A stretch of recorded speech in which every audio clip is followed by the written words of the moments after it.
Ақ қалпағын киген кезде басқасы Ассаламу алейкум. Саламатсыздарбы? Ата Асказо тайпасынын катышуучулары. Кутман таңыңыздар менен. Бүгүнкү күнүңүздөрдү Кудайым берекелүү кылсын. Бүгүнкү өтүлө турган тема жашоо максаты. Сабакты даярдаган мен Мейлис уулу Сыймак. Бисмилля деп сабакты суроо узатуу менен баштагым келди. Төмөндөгү суроолорго бардыгыңыздар эмес, ар бириңиздердин жооп беришиңиздерди талап кылам. Анткени сиздердин жооптор ар бириңиздердики өтө маанилүү. Жашоонун максаты эки жактуу каралат. Биринчи жак жашоо максатыбыз Кудайды таануу жана ал өкүм кылган парыздарды, мындайча айтканда милдеттерди аткаруу дешет. Ал милдеттер келимени айтып күбөлүк берүү, 5 убакыт намаз окуу, Рамазан айында орозо тутуу, тапкан ырыскыңдын зекетин берүү, мүмкүнчүлүк болсо ажылык кылуу. Ал эми экинчи жак аркы дүйнөнү бейиш менен тозокту ким көрүп коюптур? Жашоо бир гана жолу берилет. Ошондуктан бир келген жашоодо баарына жетишип, ойноп күлүп, жыргап куунап алыш керек. Өлгөн соң жашоо жок, түгөндү дешип, бул дүйнөдөгү жыргалчылыкты максат кылышат. Чынында жараткандан адам баласына берилген эң баалуу ресурс бул каалоо, тандоо жана эрк. Адам каалоосуна жараша тандап, ошол тандоосун максат кылып, эркине жараша ишке ашырат. Муну адамдар аң сезимдүү же аң сезимсиз эле жашоосунда аткарышат. Биз бул дүйнөдө бардык жакшы нерселерге жетүүнү максат кылабыз жана ага умтулабыз. Мисалы, бай болуп бардарчылыкта жашоону, көптү билип илимдүү, билимдүү болууну каалайбыз жана аны максат кылып, ага жетүү үчүн болгон күч аракетибизди жумшайбыз. Эч ким эч убакта кедей болуп жакырчылыкта жашагысы, жан дүйнөсү караңгы болуп билимсиз болгусу келбейт. Ошол үчүн улуу максаттарды коюп, ага аракет жасайт экенбиз. Улуу максат улуу күчтү жаратат демекчи, адамда максат койгондо, максатты коюп эле койбостон, аны туура койгонду да билишибиз керек экен. Акылмандардын сөзү бар экен. Адамдар бир ишти аткарууда ийгиликсиздикке эмес, максаттын туура коюуга аракет кылышы керек дейт. Ошондуктан максатты туура коюп, жана ага жетүүдөгү биздин күчүбүз, ниетибиз, анан эң керектүү убактыбызды туура пайдаланганды билишибиз керек экен. Төмөндө Мадаминов Гапыр агайдын Акыл эмгегинин маданияты китебинен жашоо максатына тийиштүү көмөкчү болгон маалыматтар менен бөлүшөм.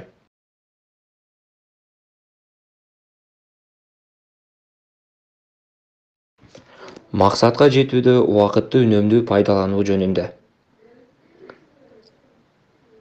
Убакытты рационалдуу пайдалануунун айрым жолдору. Эмгегинен үзүр тапкан жөнөкөй дыйкандан тартып улуу аалым, окумуштуу генийлер да жашоодо жеке жетишкендиктеринин себеби убакытты үнөмдүү пайдаланууда деп жооп беришет. Дыйкан да, аалым да эч бир мүнөтүн бекер текке кетирбейт. Алар бош кеткен убакыты үчүн ушунчалык кейип, капа болушат. Алардын өмүр жолу ишмердүүлүгүн үйрөнүп чыгып, убакытты үнөмдүү пайдалануу үчүн төмөнкүлөрдү сунуш кыламын. Өмүрлүк, жылдык, айлык, күндүк, сааттык максат милдет менен жашап үйрөн. Бардык ишти өз учурунда жаса. Аткара албасаң, ордун кечиктирбей толтурууга аракет кыл. Бардык учурда иштериңди убакыт менен кошо пландап, ошол убакытта аткарууга аракет кыл. Эгер аткара албасаң, себебин үйрөн. Катаңды түзөтүп үйрөн. Учурунда иште, эс ал, ойно, укта, бирок 1 саатта бекер себепсиз кетпесин. Бир жумуштан чарчаганыңда башка түрдүү иш аткарып эс алсаң да болот. Анткени адам көбүнчө иштен эмес, бир түрдүүлүктөн чарчайт. Тууган досуңдун да сенин убактыңды артыкча бекер, ашыкча алуусуна жол бербе. Ар күнкү аткарган же аткара албаган ишиң жөнүндө өзүңө өзүң жооп бер. Улуу иштерди бүткөрө алган адамдардын өмүрүн, убакытты пайдалана билүүсүн окуп, сурап үйрөн. Өз өмүрүңдө пайдалана бил. Бир ишти өз убактыңда бүткөрө албасаң, башка ишти мөөнөтүнөн илгери бүтүрүп, убакыттан озо бил. Ар кыл ишти рационалдуу, өз убагында аткаруунун жаңы жолун, методун үйрөнүп пайдалан. Өз эмгегиңдин өндүрүмдүүлүгүн жогорулатууга үйрөн. Эмгекти илимий уюштуруунун жолдорун үйрөн.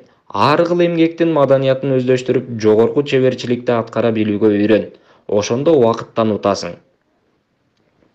Мисалы, акыл эмгегинин маданияты тез окуу, жазуу, жаттоо, үй тиричилик иштерин тез, сапаттуу бүткөрүү маданияты жана башка.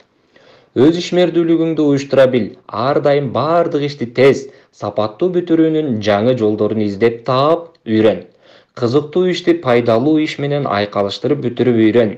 Иштин арасында иш бүтүрүп, убакытты үнөмдө. Өзүңө өзүң буйрук берип, талап коюп үйрөн. Убакыттын текке кетирген адам өзүнүн келечегинин душманы экендигин унутпа. Бирөөнүн убактын алганың өз убактыңды алганың. Убакытты үнөмдүү пайдалана билип, көп иштерди бүтүрө билүү өмүрдү узартуунун бир жолу. Ар бир ишти бүтүрүүнүн бир нече жолу, ыгы бар экендигин ойлоп, таап, эң кыска убакытта бүтүүчү жолун тандап ала бил. Пайдалуу ишке билим алуу, өнөр үйрөнүү, жолугушуу, саякат жана башка сааттар, күн, ай кетсе да өкүнбө, бирок максатсыз, пайдасыз мүнөттүн да текке кетишине жол бербе.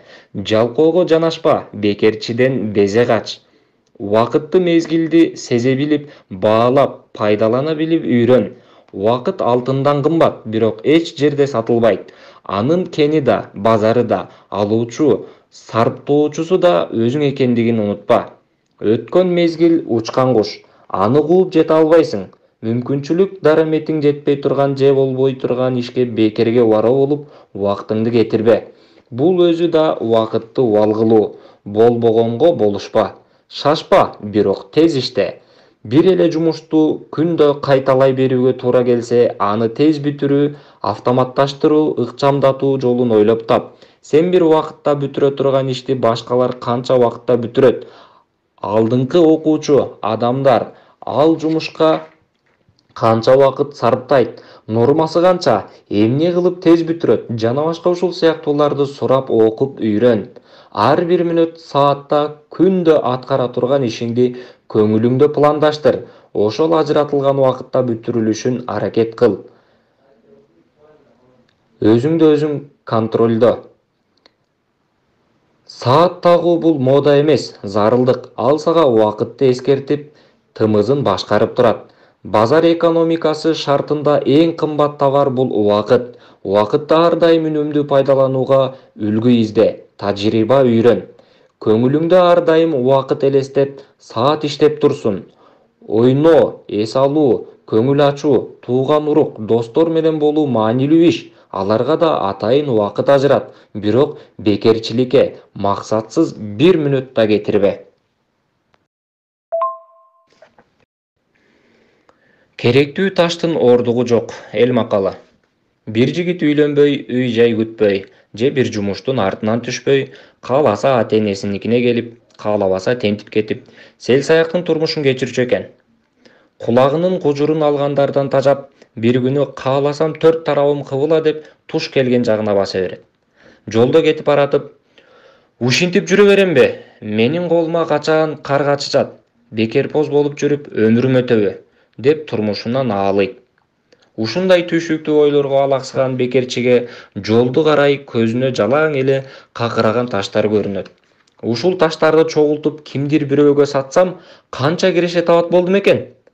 Аларман болуп, бир уй сатып алсам, уюм жылда төлдөп, мал жандуу болуп кетсем, аларды сатып жакшынакай үй салып, катын албай кайын ал дейт, тегирменчинин кызын алып, бала бакыралуу болуп, очор бачар жашап кетсем гана, деп ниет кылып, жолдогу таштарды иргеп, кырылуу, кооз таштарды капка салып, калганын жолдун боюна таштап жүрүп отурат. Барган сайын таштары оорлошкону менен кыялындагы жакшы ой таштын ооругун сездирбей калды. Атасынын насааттары демейде кулак арты менен кетирип жүргөн болсо да, керектүү таштын ооругу жок деп айткан сөзүн эстей калып, кез-кез акырын ырдай коюп келе жатты. Бир маалда катуу нөшөр болуп, сел жүрүп жолду жууп кетсе болобу? Бүткөн бою суу болгон жигит жолдун аркы бетиндеги өзөндүн боюндагы тары оттой болуп жылтыраган таштарга көзү түшөт. Кабым толуп калбаганда тигил таштарды базарга алып барып сатсам жакшы болот беле. Муну толтуруп албадым ба? Деп жонуна таштарды бөктөрүнүп алып жолго кайрадан түшөт. Кылчайып караса көзүнө жаңы таштар тим эле жалтырап чагылышат. Айла жок, буларды төгүп жүрмөк белем, деп оор таштардын салмагынын тең-теңдеп кетип баратып, суу эзип кеткен ылайдан тайгаланып, жолдун чекесиндеги чуңкурга көтөрүп бараткан таштары чачылып түшөт. Таштарды кайра чогултайын деп баратып, мындан көрө тиги жылтыр таштарды чогултайынчы деп сайдын ары жагына өтөт. Бирок бул жерге келип, жанагы жалтыр таштарды канча издеген менен бирөөнү да таба албайт. Жалтырап турган жерге келсе эле, жөнөкөй эле урчуктуу таш болуп калган болот. Түн бир окумга чейин кооз таш издеген жаны катуу чарчаганын сайдын жээгине суй жыгылат. Эртең менен таштардын көңүлү калгандай болуп, ойгонуп, кечээки келген жагын көздөй аяк шилтейт. Жолду карай кандай жерден жыгылдым эле деп чуңкурду издей баштайт. Караса көтөрүп жүргөн таштары тим эле кынап койгондой болуп төгүлүп калыптыр. Ой, мен буларды укмуш кылып тизип койгон турбаймынбы? Менин деле колуман бир нерсе келет турбайбы? Деп шарт бурулуп айылын көздөй жөнөйт. Жолду карата тегиз таштарды чогултуп отуруп, атасынын үйүнө келип, «Атаке, мага үй салганга ылайыктуу жер тандап бер, үй салам», дейт. Баласынын бул жоругунан нары таң калып, нары кызыккан атасы: «Ой, жаман уулум, сага эмне болгон? Каалаган жериңе сала бер. Сага акыл эскирип калган го. Жаманга да эскирет, эскиргенде кечкирет дечү эле», деп ыңгайлуу дөңсөй жерди көрсөтүп берет. Ошентип жаман уул күндө сай жээгинен болбосо жол боюнан түрдүү кооз таштарды көтөрүп келип, кынап тизип, көркөмдүү үй сала баштайт. Үйдүн дубалын оймолоп, түр салып кооздойт. Ары бери өткөндөр бул эси жокко не болгон? Укмуш үй салып кирди, деп айран таң калышат. Бир күнү мунун үйүнүн түбүнөн өтүп бараткан тегирменчи аста токтоп жигитке: «Ой, баатырым, мындай сонун үйдү кантип жалгыз жашап жатасың? Мындай үйдүн кожойкеси да болуш керек. Менин кызымды албайсыңбы?» деп тамаша чыңгарылаш суроо салат. Ошентип колунан иш келбеген жигит керектүү таштын ордугунан улам жубайлуу жана үйлүү болуп, шаңдуу бардар жашап калат. Бул окуядан сабак алчу нерсе ошол бекерчи жигитке атасынын насааттары туура максат коюуга бир күн болбосо бир күн келип үйрөтүптүр. Демек, насааттарды айтуудан тажабашыбыз керек. Максат коет десе эле кагазга жазып гана тим болбостон, анын ишке ашуу жолдорун изилдеп, тизмектеп алып, ал тизмеңизди ирети менен практика жүзүндө аткара баштасаңыз, ошол коюлган максатыңыздын жарымы ишке ашты дей бериңиз. Жана бул иш аракетиңиз сиздин максатты туура коюп, ага туура жол менен багыт алганыңыздан кабар берет. Биз өзүбүз туура максатты көздөө үлгүсү менен гана балдарыбызды да туура максат кое билүүгө үйрөтө алат экенбиз. Мына ушундай иш аракетти жалгыз аткарбастан, үй бүлөбүз, бала чакабыз менен биргеликте талкуулап, бир ок менен эки коен атып, өзүбүз менен кошо балдарыбызга да туура максат койгонду үйрөтөбүз. Көңүл бурганыңыздар үчүн терең ыраазычылык билдирем. Сак саламатта калыңыздар, аман болуңуздар, бар болуңуздар.